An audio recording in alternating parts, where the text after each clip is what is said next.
Mr. Olúwatósìn ó kú ọdún o.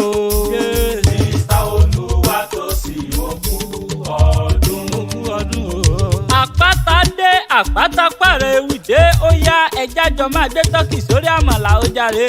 Òní lọ́jọ́ ìbí Mr. Àlàbá Mr. Olúwatósìn aka àyèwà mọ́gbọ́n ẹnu mi àgbà ni wọ́n ń ṣe nínú gbogbo bábí saloon tí ń bẹ́ńlẹ̀ yìí pátápátá. Ó kú ọdún okú yètò àdúmọ́ràdán olóríire. Popsi jù wọ́n ìwọ lèmi ń kó bẹ́rẹ́ fún. Bàbá Morólúwa dádì ọ̀rẹ́ Olúwa ó kú ọdún okú yètò o. Ọ̀rẹ́ rẹ ló ní kí n wá máa kí ọ. Ọ̀rẹ́ rẹ pàtàkì ọ̀gá mi ẹni re. Olúwaníyì ayẹni ẹnjá níyì káyé lónìí ọjọ́ ìbí rẹ̀ ó ní kí n máa sọ kutu ọ̀wọ̀ bí ọbẹ̀ tí ń sọ lórí àrò. Ó wá ní kí n kí ọ kí n bá òdélé bàbá tó bí ọlọ́mọ URO lágbólé bàbá tó bí ọlọ́mọ ìkẹ́rẹ ní ìṣẹ̀lẹ̀ bàbá tó bí ọlọ́mọ. Ǹlẹ́ o ọmọ ọba Dànsákì ọmọ ọba oníjàgbógìdì akọ ọkùnrin ọmọ ibọ̀ kan mú àríbọ̀ kan dìtìdìtìdẹ́ eré ọ̀kíkè lórí adé ènìlẹ̀yẹ tí ń lọ́nà òwò. Ìwọ lọmọ wá lálẹ́ ìwọ lọmọ wá lọ́rọ̀ ìwọ lọmọ wá lágogo mẹ́ta òrọ̀lẹ́.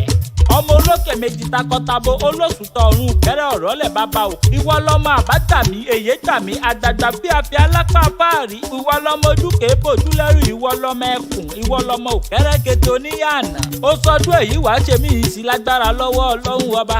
Ẹ̀fọ́ èdì ẹrú onífẹ̀ẹ́ ni wọ́n ń ṣe ìwọ ti dánmọ onífẹ̀ẹ́ ní ti ẹ. Ẹ̀fọ́ ayé kan ò ní fún ọ èdè ayé kan ò ní dì ọ́ láṣẹ lọ́wọ́ Ọlọ́run ọba. Ẹ̀mṣà níyì káyé ló ní kí n máa sọ wípé ó sọdún èyí o wàá ṣe púpọ̀ lókè pẹ̀. Bóyin bá ṣe dágbére ó dinú kókó ogi bá fẹ̀rẹ̀ bọ̀jọ̀ bá ṣe dágbére ó dinú sàrẹ̀ tó kọ́lé sí àpáta ewì mo ṣe tán mò ń rebi tá a forí mi sọlẹ̀ sí o níbi ojúmọ́ ti mọ́dé gbogbo ilẹ̀ kílẹ̀.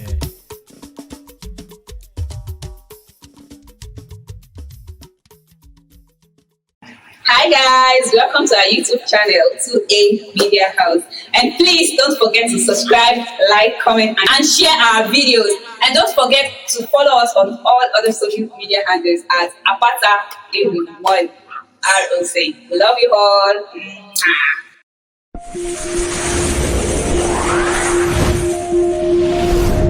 Kindly click like and subscribe to our YouTube channel and press the notification button for more. Thank you.